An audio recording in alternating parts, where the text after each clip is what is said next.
What's going on, y'all? My name's Bless. I've been surrounded by hip-hop my entire life and literally grew up in the music business. Behind the scenes, beyond the music, the industry, and the streets, these are our stories. Join me as we explore the culture that defined our generation. This is the Moment of Truth. What's going on, y'all? This is the M.O.T podcast. I am your host, Bless. Lemme-Kno to the left of me, and today we have a very special guest in the building. Long overdue. Welcome to the podcast. Snow is in the building. Hello, my friend. How you doing? Thank you for coming, man. I appreciate it. Been a long time, brother. I know. I have known Snow for years. Snow was one of the first cats in Canada when I came out with my first record to embrace me and was always super supportive. And I was a big fan, you know, growing up, as I'm sure we all were, you know, watching as he made legendary moves for our country and broke barriers and broke ground in reggae music and dancehall. Man's a fucking legend. And, you know, I feel like people throw the word legend around very loosely these days, but this man is a real legend. So thank you very much again for coming through today.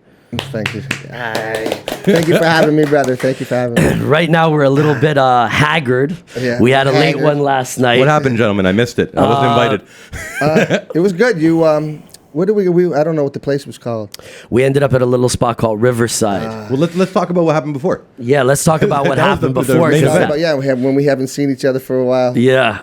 And they say, "Yeah, Bless is coming." I said, "Bless." He said, "Bless." I said, "Bless." I said, "What?" And then he came walking through the door, and it was great. You know, great to see you and stuff. So it was a good show. Hell yeah. Legendary moment last night. Speak on that a little bit. So he killed Beach Club with Daddy Yankee.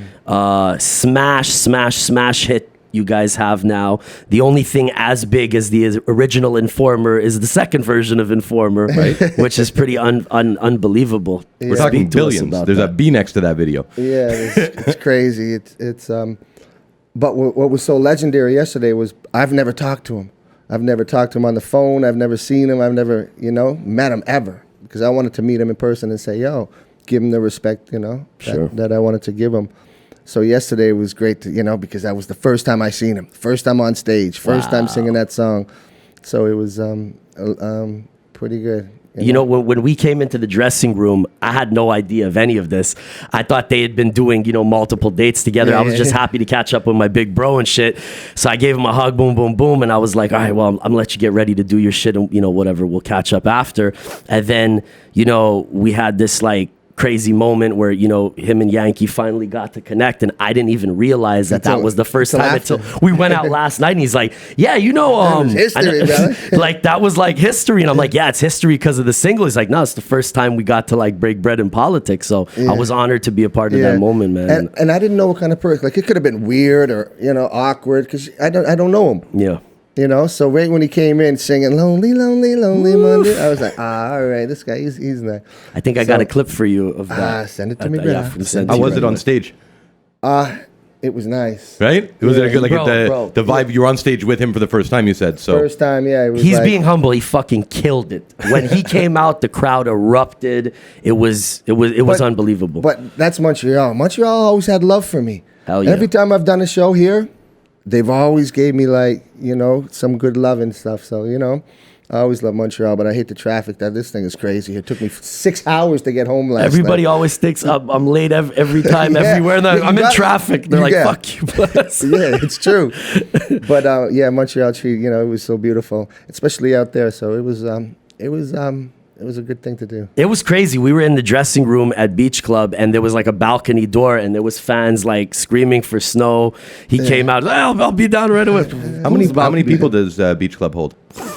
I feel like there was at least 10,000, maybe more. I think something like that. I didn't think there was that much. I thought there was only a couple thousand. I mean, there was a huge crowd, and it's deceptively big. It goes all the way back. When I saw the video, I was like, oh, it looks more than my eyes saw. It was definitely a festival vibe. Yeah. So talk to us a little bit about, of course, I want to go way back, and I want to go deep to your roots growing up in Toronto and everything that happened pre-Informer. But how did this latest fucking incredible whirlwind run come about?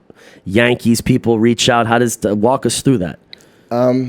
Playing Skills, the producer, they they had the song ready. They were like, yo, we want to do this song. So they had somebody, I guess, sing the hook. And then they played it for Daddy. They're like, Daddy Yankee, listen to this. And he's like, yo, I need that. That's mine. I want that one. So we did a concert at the Staples Center. He did a show, 2 hour, 3 hours Staples Center. And right after the show, ring, he went right to the studio by himself. He showed knew that up. shit was fire. Yeah, Playing Skills was saying that he showed up to the studio before they did. He's like, I'm ready. So then he laid down his stuff, sent it to me. And what I loved about it is like, yeah, the melody of Informers, but all his verses, he just switched them up and changed the whole flow and just went with his own thing and didn't stay with the you know, like the whole, you know? That box. Yeah. He did his thing on it. Yeah. So I was, they sent it to me and they were like, do you think you could, because he was like, do you think we can get snow on it? That'd be even crazier. So then he sent it to me, and I liked it. So I was like, yeah, man, let me do my piece. And I did like a whole, like they flew up and not him, but they flew up and I did like a whole bunch of pieces, different pieces, you know, different moments, and then they selected the yeah. And when they sent it back to me, they chopped me down and they chopped that right there. I was like, because I did other stuff that I didn't want it. You were just ad-libbing, getting comfortable with the record. I didn't want it to even go on. I was like, I hope they don't use that part. Yeah. You know what I mean? But they didn't, and then they used this part, and then they sent it back to me, and I got chills. Yeah, I got chills because you know what I mean? And I don't care if it's who it is, Daddy Yankee, this, billion hits, 9 hits, I don't care about none of that stuff. It's not a good song, and if it's not moving me, I'm going to be like, nah, brother. Special. Yeah, I don't feel that. This one here, it made me like, you know, especially, you know, and it has the reggae tone, the reggae drums on it, you know, so it's like...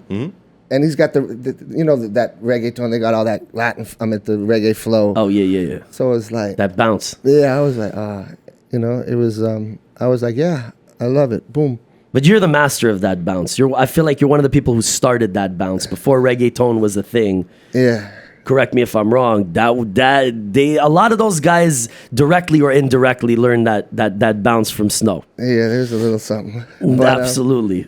So I think I got that from when I used to be, you know, a DJ. Well, now I'm a DJ, but a DJ, you know, and I used to like scratch like, you know, and catch that beat before that. Right in the pocket, right in between. So then I guess it started to, you know what I mean, catch me with that. Yeah. So I could catch that in there. I think it came from when I was scratching. It's difficult to reproduce to this day. Yeah. That rhythm is special. Yeah, I don't know where it kind of just bing ding. When I'm in Jamaica, they say "Snow talk Chinese."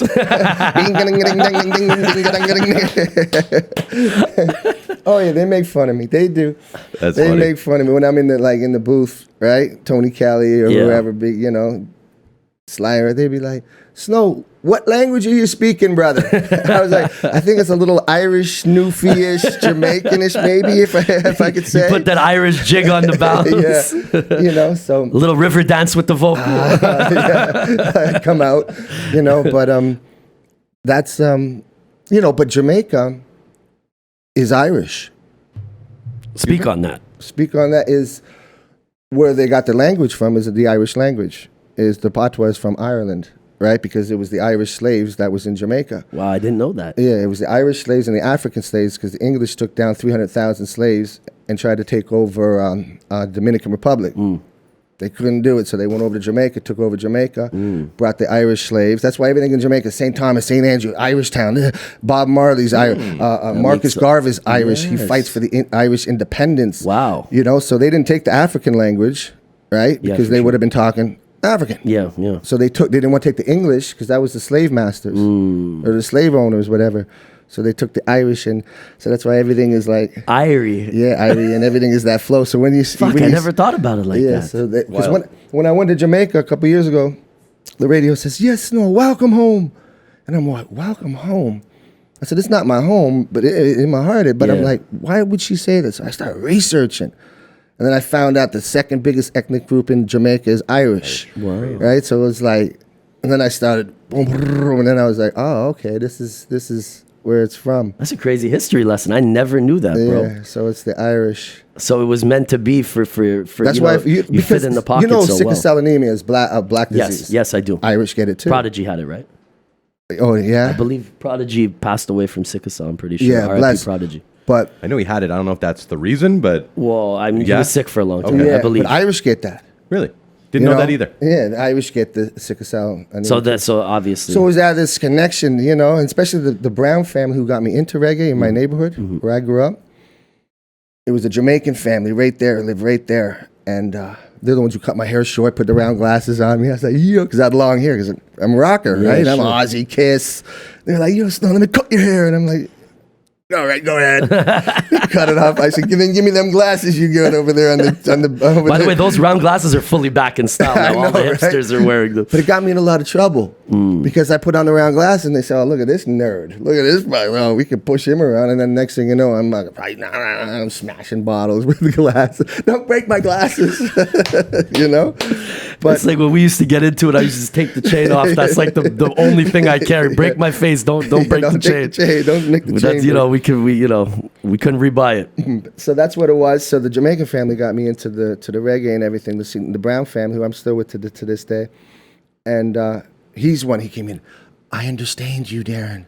And I'm like, what do you mean you understand? You get sickle cell anemia too.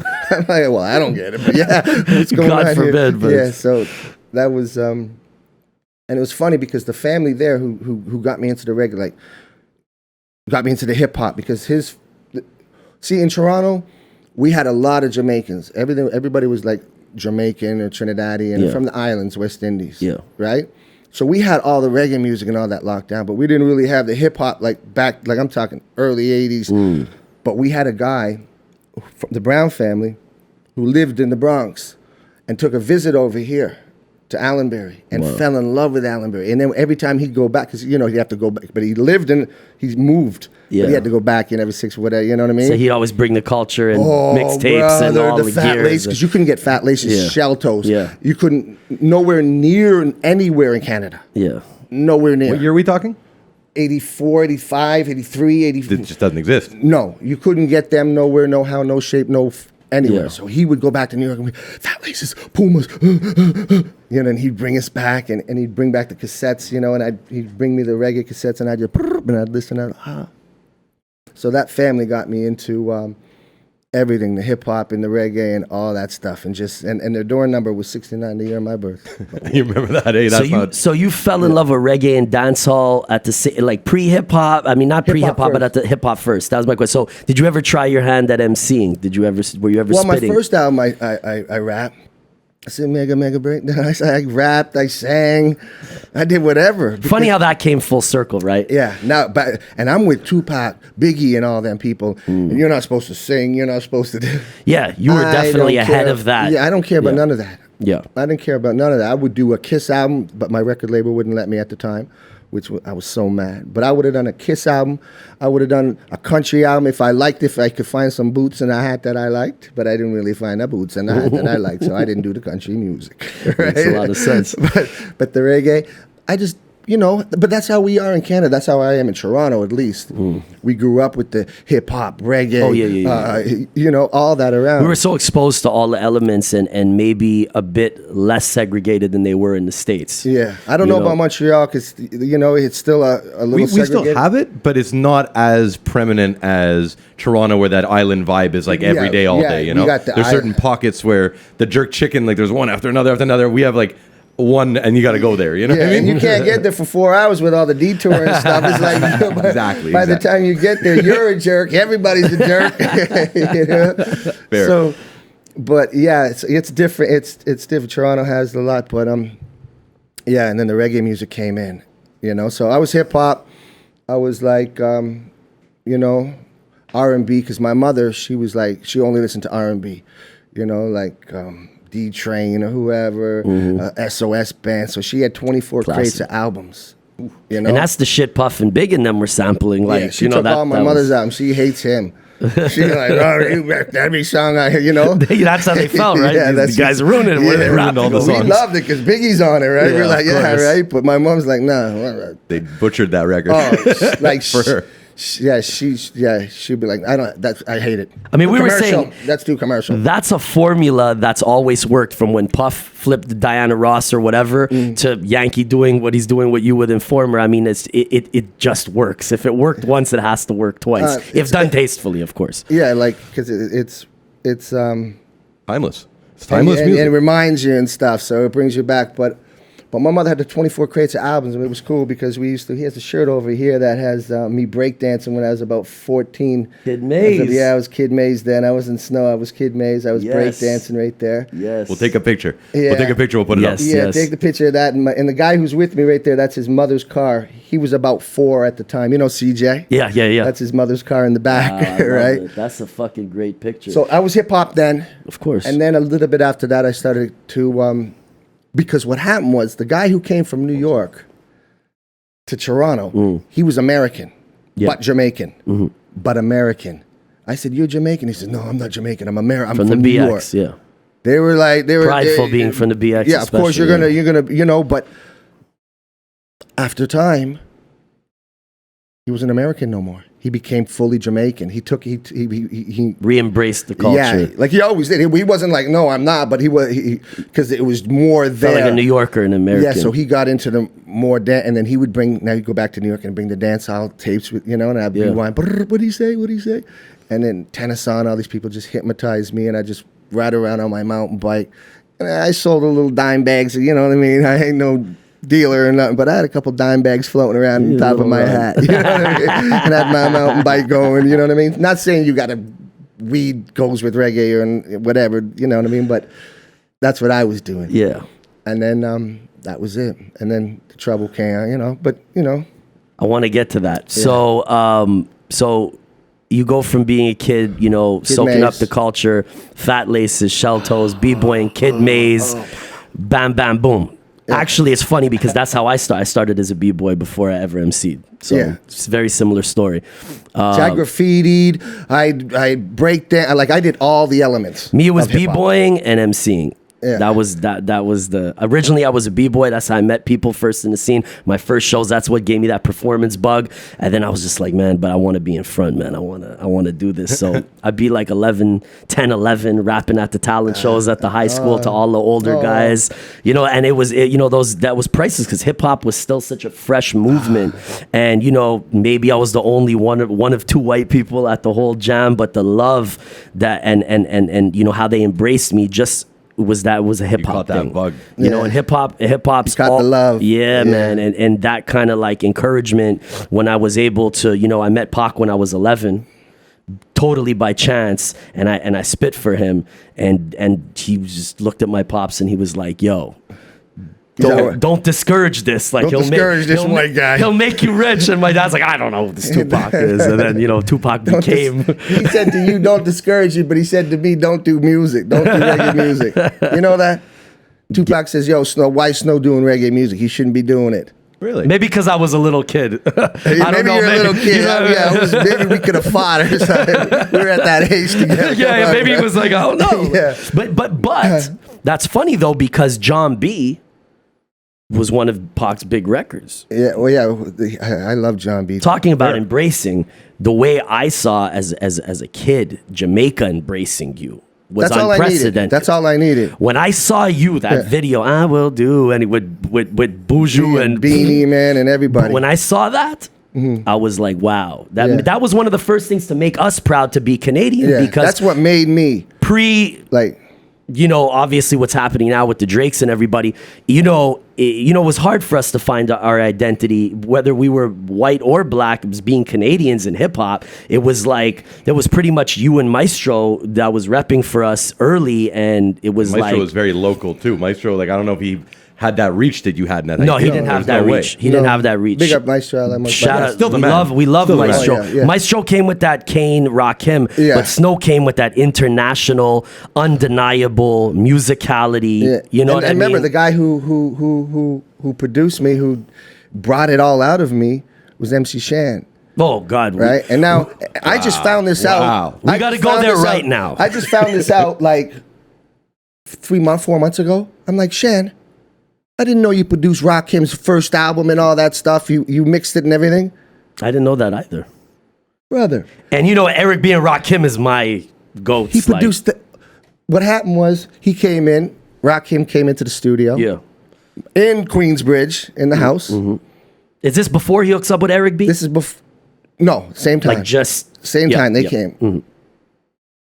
Boom, they come in. He sits on the couch. I play the beat. He said, "All right, spit something for me, Rakim." Rakim says, that laid back flow. Marley's like, "Yo, you got to stand up and give me some energy," because he changed the whole flow. Yeah, Rakim changed the whole projecting. Yeah, you know what I mean? They're like, "Yo, you got to stand up and give me a couple." You know, yeah, exactly. He's like, "Sorry, this is it. This is how I do it. I'll smooth. stand up for you, but I'm not going to give you any more energy. This is my flow." Beautiful. Marley-Mo said, "I can't do this. I'm not doing it." Walked out. Shan said, "I'll do it." So Pizza President, all of them, I meant President, whatever the song's called. Shan did it all. Wow. You know what I mean? For those who don't know, just because you know some of the younger cats who might not have done the research and the homework. So MC Shan, I'm Snow. we're really lost if they don't know who you are. Yeah. But MC Shan, legendary figure in New York hip hop, one of the first, if not the first, superstar rappers from Queensbridge. The guys like Nas, studied MC Shan. KRS-One smashed The Bridge Is Over. One of the most legendary. Hurt my feelings, and I'm not even from Queens. KRS-One's career. So Shan was a He big, wouldn't have had that song. Right. big figure. Yeah. How did you hook up with MC Shan originally to MC Sham? Is MC that Shan. the Jewish name? MC Shan? I caught myself few too many drinks last night. He would go down and buy a little herb down in Jamaica Avenue, Queens. So now I just beat 2 attempt murders. Wrote this little piece. And, detective said I stabbed somebody down the line. So I just had this little piece. So I beat the 2 attempt murder charges. Boom. I said, But then a week later, I get charged with another assault causing bodily harm. So they give me like whatever, 50,000 bail. And I get out on bail and I fly down to New York. Right? Not fly, but I drove down to New York. No problems crossing at the time. They weren't up on it like that. Brother, at that time, you could have a social insurance. Your social security number. Yeah, That and your birth certificate. that was all you needed. And there was no pictures on either one of them. Yeah. Right? So I was a lot of different people. So really, I went down. I didn't even sign. You were Billy Mick. It was Jamie who really did this album. Jamie, definitely Jamie. It was Jamie. Irish Jamie. Yes. It was Irish. He was an Irish guy. I used to say, I tell you, whatever. I know everything about him. I know his birthday, ding, ding, ding, ding, ding, ding, ding, ding, right? And I'm on the bus and I'm going there, right? I don't know if I'm to say whatever, but anyway, I don't give a fuck. They say, "What's your name?" I said, "Jamie." They said, "Well, what's your name?" I said, "They said, where?" They said, "What's your horoscope?" I said, "Mom." Yeah. I said, "What?" They said, "What's your horoscope?" I said, "I don't know what you're talking about." They said, "What's your sign? What's your horoscope?" I I don't know about that shit. I said, "I don't know." "You don't know your sign?" I said, "No, I never even heard of that." "Are you Canadian?" And I'm like, "Yeah." "Single Canada." I'm like, "Oh, Canada." They're like, "Okay, name some hockey players." I'm like, at the time there was This is Wendell wild. Clark. This is wild. There was Wendell Clark. I was naming. There you go, Kentucky Gilmore. Yeah, they're like, "All right, go ahead." I was like, "Holy shit!" So I'm down Patrick there. Roy, Wayne Gretzky, Mario Lemieux. Yeah, so I'm down Denied. there. I'm with Shan, and so Shan comes down, and I'm hanging at this place called Again, Jamaica. sorry to cut you off. What year? This is 89, 90, 91, 90, 91, 90. It's about to happen. Wait, see, them years I kind of got out of hip hop. You know what I mean? Before that, I got out of hip hop, but then I got back into hip hop with Brand Nubians. One for All. That whole album. Brand Nubian. Yeah, that whole album. Grand Poobah is still one of my favorites. That whole album, that's all I was listening to going down to New York and doing my album.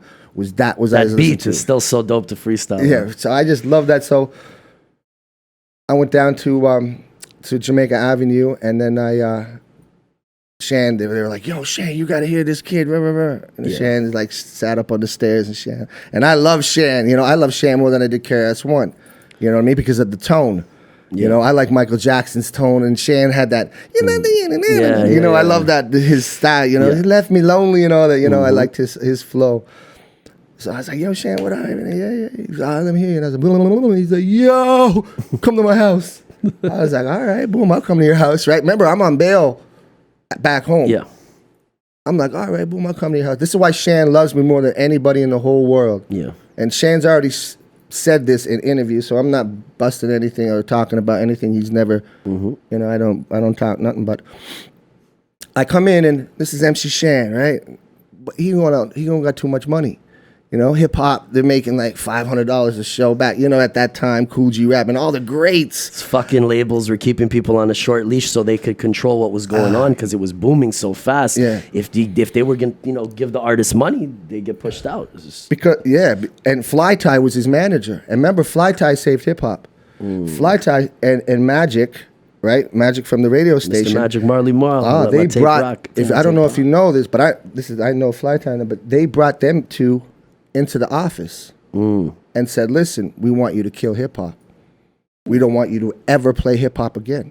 And if Magic, if you stop playing it, Red Alert, all them guys are going to follow your lead. Wow. And done this hip hop. We don't want to do hip hop. We'll give you a show, because his show was once a week, but it was doing numbers like Stern. Yeah. You know what I mean? He was doing big numbers, Magic. So they brought him in and Fly Tie, and they said, Fly, we'll give you your sports show. Yeah.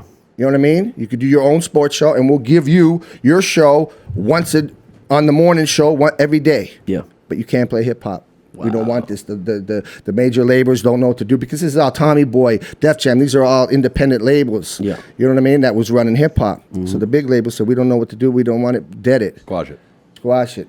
Fly Tie and Magic says, right? Fly Tie looked at Magic and was like, yo, what up? Because he wants his radio show. He wants that sports show, right? And Magic's like, fuck it, let's go. You guys, I think, and I think Molly Mall was there too. Molly. Boom, fuck it, let's go, boom. And they left. And he went over and did his radio station somewhere else, and then it just continued on. So them guys could have actually squashed hip hop, and so we got to thank them. So for sure, respect to the gods, right? Yeah, right. Hell yeah. Respect to them, and brought us beautiful music. So that's where now I'm with Shan. So I come to his house, and he don't got too much money, but me being, you know, I'm just like street, and I don't care about nothing. I'm just like, you know, girls, and that's all I wanted. Get a record done.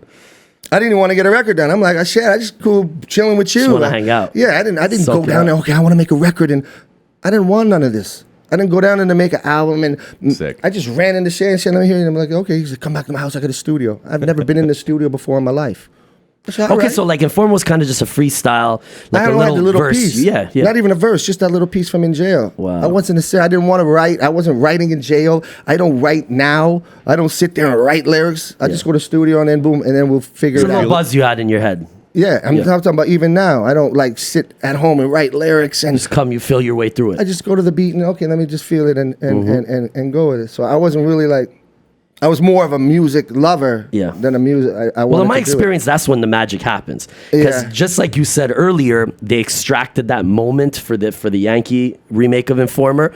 Sometimes when you just feel it and you don't overthink it, those 2-3 magical moments come, and that's all you need to make the record.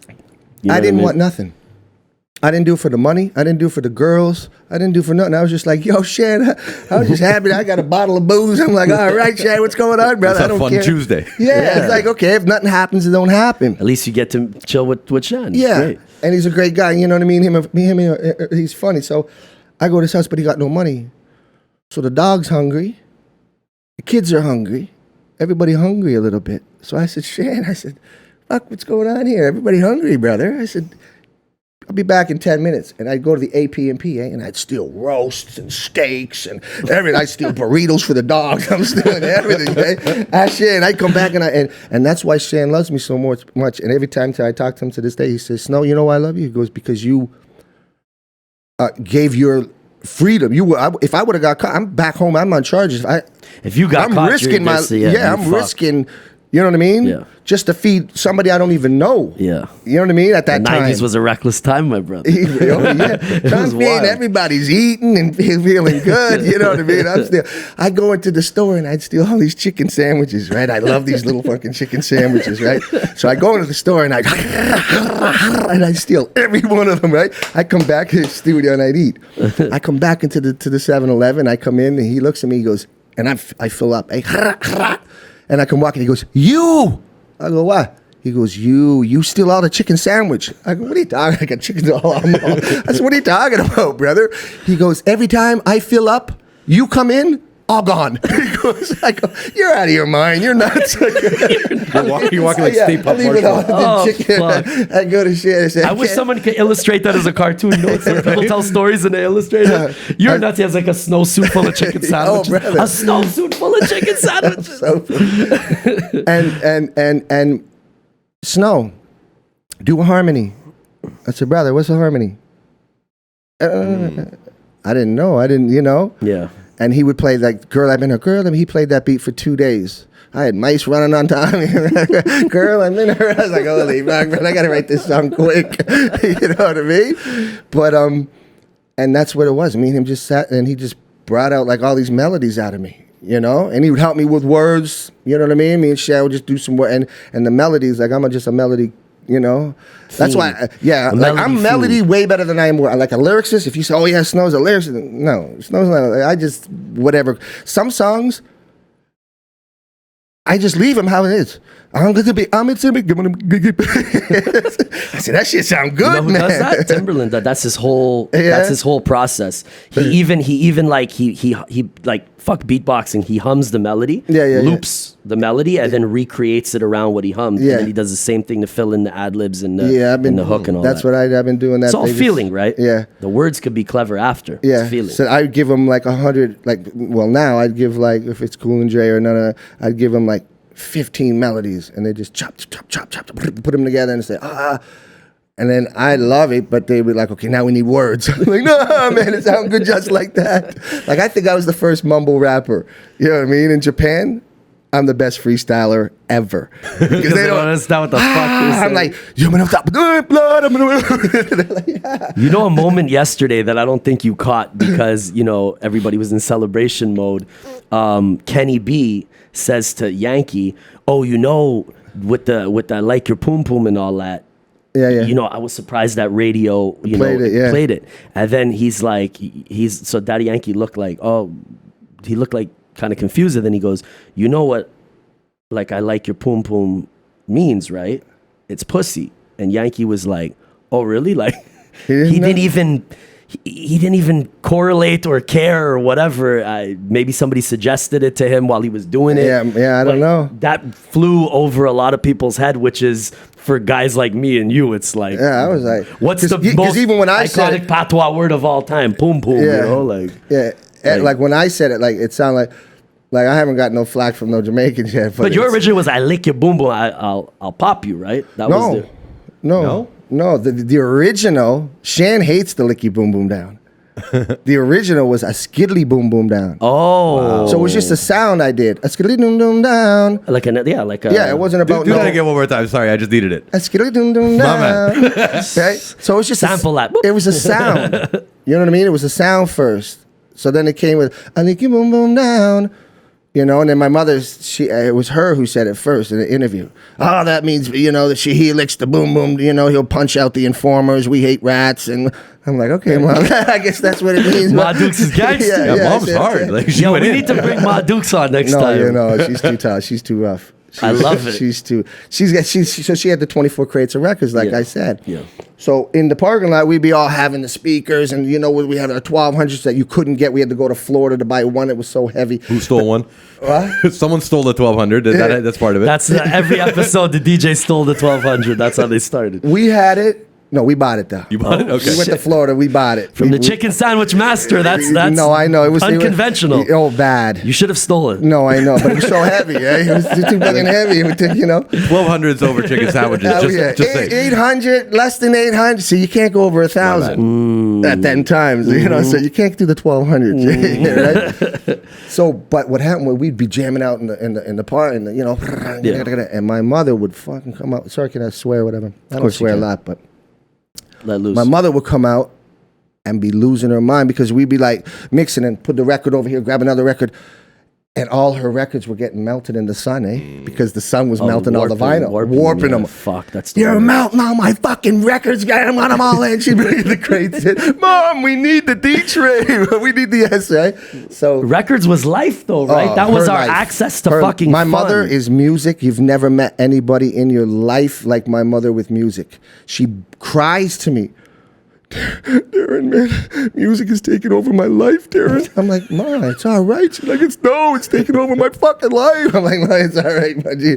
Right? But you joke about it, but that's in your DNA. That's where this that's where Rick this James gift used to come to my house from. And you know what I mean? Yeah. Come to the house, and so it was real musical. But then Shan, we do the album, and then So Informer was the first joint that you kind of cut from the project? yeah, and then we had a couple songs, and then he started to like Chop it. to different people, and then I got my manager Steve Salem and David Ing at the time, and then Where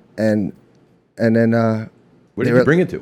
Like where? Like once the project's complete, where? Like in 1990? Well, Shan was shopping the first records. I don't know. No, okay. They went to like Warner Brothers, because Shan was, he knew everybody, Yeah, yeah. So who He did you? brought me to Fly Tie first. The guy who I said was going to kill Hip, he brought me to Fly Tie. Yeah. Fly Tie came down in his robe in his mansion, and then hear you sing. Yeah. I was like, he's like, yo, here's a contract. He had it already. Shan was like, nah. Shan took me somewhere else. Those contracts, the pre-made contracts, that's the okie doke deal. That's when you're getting fucked. They're like, insert name. So, boom, we do all the album. So who did you end up with finally once the album was complete? East West, Warner. yes, East West. They had Daz Effects, Yes. in Vogue and stuff. Yes. So they signed me, but we did the album, and then they liked Informer. They're like, yo, we like this Informer. I didn't really like it. I was like, because I like singing more. Yeah. I like singing. Like I like growing up. I like Coca T, Tennessee, all The Junior roots Reeds. reggae. I like all my singers. I didn't like Ninja Man and all these people. Yeah. You know what I mean? They were my top. You know what I mean? Yeah. And I didn't like. But I feel like that's why people really gravitated to your sound. Correct me if I'm wrong, because you're so musically inclined and you're so melody oriented, but you could do that dancehall. Yeah. That was a dangerous mix that they hadn't seen. Yeah. It was either, shoot up the party or roots. And Snow came with that. Yeah, because I wasn't trying. Dangerous I just combination. rewinded. I would just rewind the song, just rewind it and listen. And then, that's what he said. Oh, that's what he's like. You People had the did with chant and the Informer. melody. Yeah. The chant and My the melody. favorite on that one, just out of nowhere, Lady with the Red Dress. On. Yeah, a lot of people say that. I can't help it. The melody on that one is beautiful. Yeah, I was like, so I was singing. I didn't care. I wasn't like, okay, are they gonna like me or should I? I'm going back to jail. I'm thinking this thing's not even going to come out. I'm just having fun doing this. Doing it for you. That's the best records I ever made is when I didn't think about any outside influence. I didn't give a fuck who liked it. I did it for me. I was obsessed with it, and I don't even care if anybody hears this. I just want to know I created it. That's it. It's for my collection. Yeah. It's like having a pair of kicks on the side that you're never gonna take out the box. I just want to own them. I never had them. I'm not a kicks person like that. I became, when I started running around with Guru, I started hoarding the kicks, Yeah. But, I bought one shoes, these running shoes to match the hat because I got the style from Cool G Rap. Oh. Because me and him did a song, and when the video, he wore that, and it was a Carolina hat it was cool. But anyways, we do the album. Yeah. Informer, we want to do Informer. Okay, yeah, let's do the video. I said, all right, boom, the video. Where'd you shoot the video? Silver Cup Studios. It's a big studio. Like if you Google it, you'll see like the big sign coming over Queensbridge. You'll see the big, That's like, dope. that's it. And I'm like, I do the video. And then I did the album and I did the video. And then now they want to sign me to this deal. And then I'm sitting there and I'm 75 Rockefeller and sitting there, all the people in there. I'm like, I got to go home to Toronto. I got charges back home. I don't know how long I'm going to get, but I got to go back there. Oh, yeah. I said, all right, if you guys know that, I'll sign. And at that time, I didn't know about publishing. I didn't know about nothing about it. I didn't know points. I didn't know nothing, and I didn't even care because I didn't even really care. It wasn't like, And let's be real, fuck do you have to lose at that point? I got nothing to lose. This is all a win. Yeah. If it materializes into anything. If they give me $10, it's whatever. It's a win for me. But it's real because it's all a matter of perspective. People always say, "Oh, this person got fucked," but as compared to what? Like this is all a win. They can't say I ever got fucked because it's still going and Daddy Yankee. I mean, like the narrative in this business is, we got fucked as artists because we didn't know publishing or whatever. But I mean, you know, they catapulted shit. Yeah, you know what I'm saying? Like they could have took a lot. Like, you know, now that I look at, like, I'm a writer on every song that I ever done. You were telling me that, you know, I'm not going to get into percentages or anything, but I was actually very impressed that you retained that percentage. A lot of that. Which is rare. Yeah, they could have given me 10%, 15%, 20%. They could have like gave me like buyout or weird shit. When I didn't even know. Like, but whatever. I probably could have got more, but I don't even care about all that stuff. Right? But that's not the motive here. No, that wasn't. I was like, I gotta go to jail. I'm more. But he actually did well in retrospect. Trust me. I did. I'm just saying that. And then I said I gotta go back home. So we did the video. I never see the video edited. Really? Right? I never see because back then it took 2 months to edit a video. Oh, fuck. Never heard the album mixed or mastered. He just did a bunch of demos, showed up to a shoot, and hoped for the best. I didn't even hope for the best. Getting polished. I didn't hope for the best because the best already happened. I hang with Shan and I had fun time and I was doing this and you got guys in your corner that know what they're doing. So go. I didn't know. I was like, okay, whatever. Boom! I fly back to Toronto, and I'm thinking I'm not gonna I'll maybe get like a couple months or something, but it's the same judge who detained me on my 2 attempt murder charges. Right? Humphreys, it's the same judge. And he detained me for a year. Like I did a year dead time waiting to go to court. Yeah. And then I beat the charge, not guilty. Yeah. So now I get to this and it's him. So my lawyer says, Your Honor, blah, blah, blah, you detained him for a charge. He was blah, blah, blah. And then he was found not guilty. The judge says, oh, so we got a year credit. The Crown's asking for a year. And credit was his word. Credit, right? And the Crown's asking for a year. The Crown's like, yes, we're seeking for a year. And then Joe, my lawyer, says, blah, blah, blah. And he says, you got a year credit. I'm like, you already did your year. Yeah. I'm like, My manager, everybody in the back, he says, but I was going to give you a hell of a lot more time. I was going to give you 3 years. So take that year there and the credit and I'll give you another year. So he gave me 2 years. I'm like, I look back at the manager, right? I said, see you later, guys. Nice to see you. I got Hope you do well.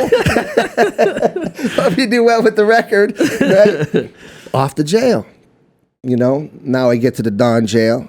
I'm not Snow now, but I get to the Don jail. I said, yo, can you put me on my uncle's range, please? Yeah. They said, who your eyes? They said, we put you where we put you. I said, oh, my uncle Patty McConan. He said, oh, Patty, hey. Right to my uncle's range. Right on the range now. Boom, I'm on the range. Shipped out now. I get shipped out. Go to Milton. Do my time there. So now I got to do 8 months out of the 12 months. I get sentenced to a year. I do 8 months out of the 12 months, right? That's Canada rules. That's Toronto, right? 8 months out of the 12, right? You can get 6. You got 1 or 2 though, so it's 2 times 8. No. I got 1 in the year. good time. I got 1 year in this credit. So he was going to give me, like, if I didn't have that credit, he would 2 minus 1, 8 months on 12. Right? And then, so I went for parole at 6. They denied me because I showed them like letters from Warner Brothers, the president, everything. They're like, that means you're going to be drinking a lot more, partying a lot more. I was like, oh, okay, whatever. Right. Yeah, you're denied. I said, all right, so the 8 months. So I know I'm getting out in the 8 months.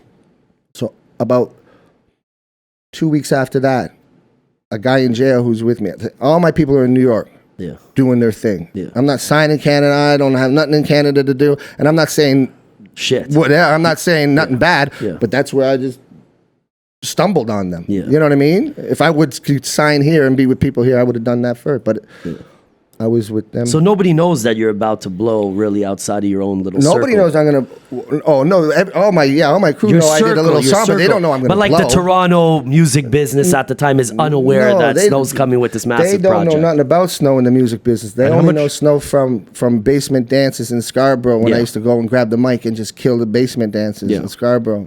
right? So you Before. hadn't been on much music prior to Inform or none of that shit? Never done none of that stuff. Can I ask, how much information are you getting while you're inside about what's happening? Like back in the day, did Not you too much. No? No, because it's only phone, some letter. They sent me the album cover. artwork? Yeah, like the That must have been exciting. Pictures out, and I was like, it's starting like, but luckily, a lot of people in jail know me, know my family. Okay. So they know I'm not a bullshit, I don't talk. So I told some people, I got this record, I did this record with MC Shan. They're like, People what? were excited for you and shit. Yeah, so some guy inside, he gets out. Now he's watching Rap City. Rap City comes on in the morning time on Saturday, on the morning time, and it comes back on, repeats at nighttime. I Right? used to watch that So on religiously. Saturday, we could, 10:30. Saturday we could watch our movies at 9, and then it's at 10:30, whatever. Yeah. And then all the brothers and us would be watching hip hop, and all the bikers and everybody would go to their cells, and we'd watch the end of Rap City. Yeah. So this guy gets out of jail, and he sees it in the morning time. We don't see it in the morning time. I don't know what's going on. You He haven't seen sees that, it. yeah. He phones me in jail. He could phone the bubble, right? And I go to the bubble, and they said, phone this number. I phone the number. He said, what's going on? He says, I saw your video. I said, what? They didn't tell me if my video is out or anything. He says, I saw your video. I'm like, are you sure, brother? He's like, yo, I saw the ending, man. It's your video. I'm like, wow, shit, that's cool. I hang up the phone. And now I can't phone nobody. It's not like I can phone, hey, brother, is the video out? I gotta, you know what I mean? I'm like, It's over now. So I'm like, And you don't want to look too happy inside either. yeah. You don't want to be too enthusiastic because some people aren't getting out for a while. No. The jail I was at, it wasn't the penitentiary. Oh, okay, So okay. it wasn't okay, 9, okay. 10, 20 years, 30 years. Because you know how it go there. No, They're like, yeah, you don't wanna- when you go to court cells and you get bail, you got to give your sandwich and your coffee. Yeah. up. You know what I mean? You got to give, Yeah, it's like- you And can't sit hopefully there you're and get not all back. excited. You Yeah. know what I mean? Like, yeah, because people are not, so Not in the same headspace. But this spot here was, everybody doing a year, you know what I mean? 8 months, all everybody's coming back, everybody's coming home soon. And that must have been great. I mean, at least like it's a shit situation, but you really have a lot to look forward to. I don't even know if I don't know if it's going to do good. I don't know nothing about this. This is a real hustle and flow, real life situation here. Yeah, so I'm just sitting in jail, and now I tell a couple people, and I'm like, yo, my video's on. Brother, the word spread like wildfire. And now when we go to dinner, we go into the gym, the big cafeteria, and everybody's in there. I see Easy and all these guys and Deuce and all that. I say, yo, I heard your video coming on tonight. I said, I don't know, brother. I mean, I'm like, I hope it's not Vanilla Ice or Marky Mark's new one. You know what I mean? No disrespect to them, but I don't, you know what I mean? I'm going to get hurt a little bit. They know me, but hey, this ain't right. So I tell a couple people, boom, now we watch the movie. And now we watch Rap City. And now I'm pacing. Right? I'm pacing with a guy who I grew up with, you know what I mean, in that neighborhood too. Me and him, since we were kids, me and him are pacing. Dwayne, big up Gross, right? The weight. Dwayne. No, I said the weight. Oh yeah, The weight. the weight. It's like I don't know if it's like I don't know. I've never seen myself on TV before ever, so I don't know what the video looks like, how it, you know what I mean? If So it's the sick. shittiest, Yeah. they could have added some Make you look corny, and now you're gonna play. You're gonna, It's like, yo, my God. was I wearing that? Was I doing that dance? Right? Boom. Watch our movie. Rap City comes on. Everybody's there now. The bikers, everybody, all the way, everybody's there. Let's watch that video. You're on TV. I come running out. The TV's up there. Inform. I turn around and I'm under the TV in the whole place because it's like seats. It's where we watch our movie, right? It's all seats. I'm singing, Inform. Everybody's like, yo, freaking out. After the video, they're like, yo, the biker's like, yo, give me your autograph, man. I'm like, stay sweet, brother. Like, 81 no man. Right? Yeah. So I'm like, yo. And then I get a pass because now I'm in the month before I'm getting out. You know what I mean? I'm in that month before I'm getting out, so now I can apply for passes now. So I get my first pass was Too Much Music, and you can like Google it and stuff or whatever. But I got a weekend pass, and now I'm on Much Music, and I'm like, yeah, you guys will be back Monday, man. I was like, yeah, So then that happened. I went back, and then I got released. And then the limo picked me up. and I had No all way. my friends From in it. Jailed Limo. Yeah, right. That's- Now I got and the first time I heard my song on Jail was in Jail. I had this little radio, and we go to Yard, and I'd put it on this pole, and I get 88.1. Because my Lonely One in the Morning was the first single. Okay. We released that white label, Yeah. and that started climbing the charts, the hip hop charts, and everything. Because nobody knew who it was, because it was a white label. Yeah. Right. They didn't know you're black, white. They didn't know your name. They didn't know nothing, right? They were like, yo. And then they came with Informer. Limousine picks me up. I got all my friends from Allenbury.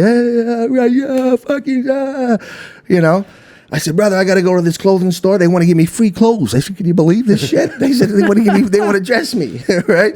I said, all right, boom, we go down, the limo pulls up. It's on Young Street. I get in. They probably know what I'm talking about. They know. We come into the store. And Is this pre-Big Apple? Pre-Big Apple, right? Well, the second time. Yeah. Like, remember I went to New York Yeah. and did that and then came back. Right. Going to the store and takes me to the back, and he's like, yo, I got this for you and I got that. And I'm like, oh, thanks, brother. I walk out, I see none of my friends, and I'm like, oh, where's all my friends? I go in the limo's packed full of clothes. I'm like, brothers! I'm like, you can't be doing this, right? Why is he leaving us in the store alone? They took the whole store, right? They're like, yo, the guy's like, oh, man, what are you doing? So I said, brother, we can't be doing this now. Like, I'm supposed to be getting some money soon. I can buy you pants and stuff. They And I boosted can buy you all the everything. meat and chicken sandwiches and everything now, right? So, and then, boom, it started blowing up. And then I had the world tour. I had like all Canada and then going down to America doing all the So it was Arsenio Hall Canada shows. first? Canada first. Then going down to America doing all that. But they You did stopped me. They Arsenio. stopped me here. You did Arsenio. I did Arsenio because they let me. I was in there for a minute, and then I came to do the tour, and then I came through Montreal, and then they stopped me wherever I think Maine border or Montreal, wherever it's close to here. Mm-hmm. They stopped me at that border, 93, and they had to file, and they were like, "Boom, you're kicked out for life." Wow. I was like, "What?" And that was not that #1 song in America, right? And I was like, "Well, fuck you! I like Canada better anyways. Let's go to Roller Coaster, right?" And then they kicked me out. So that was 93. And then it took me like 15 years or something to get another, about 10 or 12 years to get another. Like I had to fight for a fight and they denied me, and then they let me in for a year pass. And then, and now I'm not really allowed there right now. Too tough. But Japan threw me out of the country. It's like everybody just started throwing me out the country. So, my record company dropped me because I can't get to America, and the radio's not going to play me because I can't do their free shows, which I understand. You got to add somebody else who can do that, and that's a business. That's your Right. thing. I don't, And so my career kind of went, but I didn't mind because I got a little bit of money. I got a new hammock. I got, what I mean. I'm hanging up. Like, yeah, man, let me go to Jamaica. I'm cool, So I remember you blew the fuck up in Jamaica early though. Yeah, they loved me in 93, but then when I came with like that 96 with Anything For You, because Anything For You, I did that with Herbie Lovebug. Legendary. From Salt and Pepper. Yeah. Oh, really? So he did the original because I was drinking so much in Toronto, getting so much trouble. He's like, yo, I was going to the clubhouse all the time. I was in I brought back, it was wilding, right? So he was like, yo, brother, we need to do a record, man. Let's go to Bermuda. I said, all right, Bermuda. He don't want to go there. He don't want Bermuda. I don't know nobody in Bermuda, right? It's a small island. You can find me quick too, right? I said, all right, I'll go to Bermuda. But on the way there, I bought my bottle of Jameson's Irish whiskey. Mm-hmm. I said, little baby, you come with me. Right? I get to the Bermuda house where we're staying at, and he's got the drum machine and stuff in the front room, and he's like, all right, Snow, let's make a song. I'm like, yeah, but brother, where's my bottle? Right? But I didn't open it yet. Mm-hmm. So if I would have opened it, had some drinks, and then he would have hit it, he wouldn't be doing no more producing. You know what I mean? He would have been strung up somewhere. I would have just wrapped him up and just, okay, I want my bottle. If I the music, I want my bottle. Right? No negotiating. I'm not doing this album. Right? So I'm following him, right? And I'm laughing, and he's like, no, I hit it on you. I'm like, brother, I will do anything just for you. Give me back my bottle. Don't make me feel blue. He's like, that's it. I'm like, what's it? He's like, that's the song. We ran into the front room, like, I will do anything just for you. Unbelievable. Over my bottle of Jameson's whiskey. Unbelievable. And then we sent it to Tony Kelly, who blessed it, and then they brought in the Bourgeois, the Beanie, all them people, you know what I mean? So me just sitting there that was like a beautiful moment for me when I had Buju, Beanie, Terrorless Fabulous, Louis Culture, Nadine, everybody writing their parts at the same time while we're shooting the video. You know, and they're all just blessing. And the video me. came out tough too. Hype Williams. The right? video. Oh, that was Hype? I brought Hype. I did not know until right now that was Hype Williams. Yeah, I brought Hype Williams to Jamaica, and then he came with Belly after. Wow. Yeah, I brought him there. He fell in love with Jamaica, and then that was Hype Williams. So, dude, that's sick. So that was some of Hype Williams like earlier. That was his. Yeah. That was his main. I mean, his starting. Yes. That's when the record labels would give the millions and millions. Yeah, because they didn't want this guy to do a video because he's charging who's gonna independent's gonna get a video for $200,000, right? Yeah. So all that stuff. But they did the video, and Anything for You came out and blew up, and they just that's like, I think I just did an interview. That's like the biggest collaboration song in Jamaican history. Wow. I would think so. They're asking me, why isn't there no more song? I said, there'll be soon. I'm going to do one soon. Don't worry. But it was blessed to see them guys blessed. So that's when I really got the stamp. Like Informer came in, Vanilla Ice was coming, and I had all that. Confusing you with the false narrative. And that's cool. You know what I mean? Who's this white kid from Canada? But I feel like anybody who was a real head could never put you in that category. They knew. You know what I mean? You got to put Snow closer to an M, and not to compare you at all, because you don't even make that kind of music. Yeah. But when we talk about the whites, no, not even the whites, just the skill level. Okay. Of saying like the pinks. There's none pale gang. There's none paler than us. I don't even know if we're white. We're kind of like fluorescent, but transforming. but what I mean is just pure skill level. Yeah. You know what I mean? Like anybody who knew music could not deny that the skill was beyond that. Yeah, I'm just music. It's music. So and that's where it was. Always have been, always will be. So, I mean, these moments have been unbelievable, an unbelievable wild ride that you had. Yeah. Totally. Shan said lightning don't strike twice, and it did for you, Snow. With I think it just struck a third time. Yeah. Because you had Informer, you had the moment in Jamaica, I will do anything for you, and then now full circle, Informer loop us again. back, Daddy Yankee, How smash, crazy is that, dude? Out of here, 1.1 billion views and counting on YouTube. I just checked the other day. We're gonna drop a flex bomb. Yeah, thank you. How does it feel, bro, to go from this wild same guy? Yeah, same. See, Well, I don't do that. I don't go through. You don't have to tell me you're the same guy, because I know you for a long time. You're that kind of person who's always just going to be consistent and always be level-headed, because you've been through that up and down so many times. And I'm blessed. I appreciate it, and I'm blessed, and and don't get me wrong. Like it's like, Daddy Yankee. He did a solid. That's a big solid for me. That's why I didn't want to see him. I wanted to hug him. Yeah. But it's amazing. It's amazing. What I like about it, it's that I get to see the fans now. You know what I mean? Like when Informer came out, we didn't have YouTube. Yeah. So I didn't see the fans. I didn't see how much love I had. That's right. Or you know what I mean? Now. A completely different experience. I would Yeah, imagine. so I didn't know if they hated me. So every time before a show, I'm like, okay, are they gonna boo me? Are they gonna, they're gonna? And especially back then, '93, because not a lot of white people like in Canada and stuff, like in Vancouver and stuff. I did Canadian show, Canada Day show, and I'm singing reggae, and they didn't really understand. They don't know what this is. And one guy threw a slit or a shoe or something, and I lost my mind and fuck you, Canada, I hate you, Canada. Now it's not bad from Canada. Canada sucks. It's my country, right? It's the only place I'm allowed to be. Right? But it was nerve-wracking for me. But I had to go through different stuff, and but nothing really bothered me because I had all the same friends that I had from growing up, and I had all so if they take it away from me, I'm cool. They take all my money away from me. That's a game anyways. They give it to you and they take it back from me. Yeah. So that's cool too. Can't take nothing with you, as they say. But I mean, I was just like, my manager sent me the link like the day it came out. I was half asleep, and I was so happy for not only a good brother but a talented brother. Nobody deserves it more than you. Thank you. And the shit doesn't happen often the way it happens for Snow. Yeah. Lightning striking, 2-3 times, and congrats. Keep killing it. And Crazy. Keep Thank being you. that. Thank you for everything you contributed. Yeah. Thank you.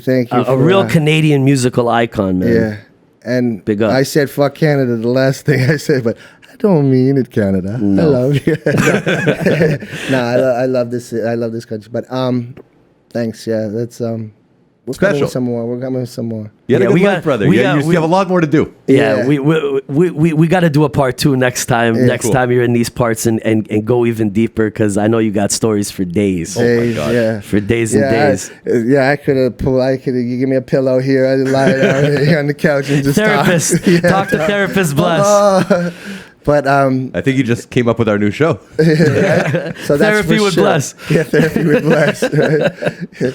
So that's it. Yeah, and definitely come back and do more and talk more. But Please, Respect. before we wrap it up, yeah. I want to know what's on the agenda right now. What are you working on? Where are you going after this? I hear Now I I'm hear going- rumors that you have records with a lot of records with some very serious people. I don't know if you want to talk on it yet, but Yeah, did records like I went down and worked with Cool and Dre for a bit. Ken Jones and stuff. So Scott Storch did about 3-4 songs for me. Who's popping as fuck right now, right? Yeah, he is. He's yeah. way back in like Scott Storch back in the day is now Scott Storch again, I think. see He took a that? break like for years and Yeah, he got a little wild for a minute. now he got a it's little still wild. we Scott all? Storch. Yeah, God bless him.